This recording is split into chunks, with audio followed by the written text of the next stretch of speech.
management dominant est fortement interrogé. Ce dernier s'articule sur un monde simple, fait de cohérence, de certitude, de prévision, de maîtrise des risques et de contrôle. Désormais, les transitions généralisées au niveau anthropologique, économique et numérique, auxquelles il faut ajouter la crise du grand confinement, marquent un tournant. Une accélération vers un monde complexe, fait de surinformation, de fake news, une société post-vérité, faite d'incertitudes au sens de Laurent Bibar et d'Edgar Morin, un monde de contradictions, de tensions et d'imprévisibilité. Dans un tel contexte, la résilience individuelle est un atout indéniable. Mais est-elle suffisante? Nous pensons qu'elle doit être complétée par la capacité à être antifragile au sens de Nicolas Nassim Taleb. Nicolas Nassim Taleb distingue dans ses travaux trois types d'individus. Le fragile d'un côté, le résilient de l'autre et enfin l'antifragile. Le premier, le fragile, rencontre la crise et peut être affaibli par cette crise. La prise de décision est souvent prise dans un modèle classique avec une forte dépendance à un environnement stable et prévisible.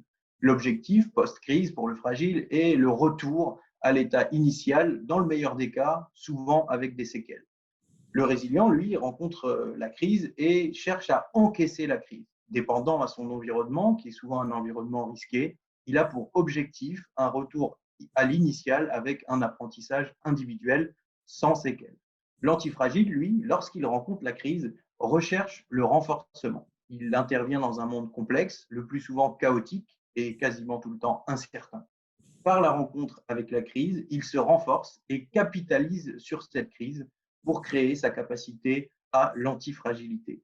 Mais une question se pose, quelles seraient les conditions organisationnelles de l'émergence de cette nouvelle capacité?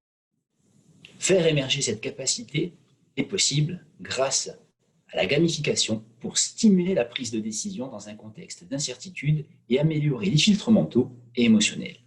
Il est également possible d'avoir recours aux nouvelles modalités d'apprenance, avec bien évidemment le droit à l'erreur pour assurer une sécurité psychologique et inciter à être un rebel talent et à l'agir collectif. Mais attention, l'antifragile n'est pas la nouvelle agilité.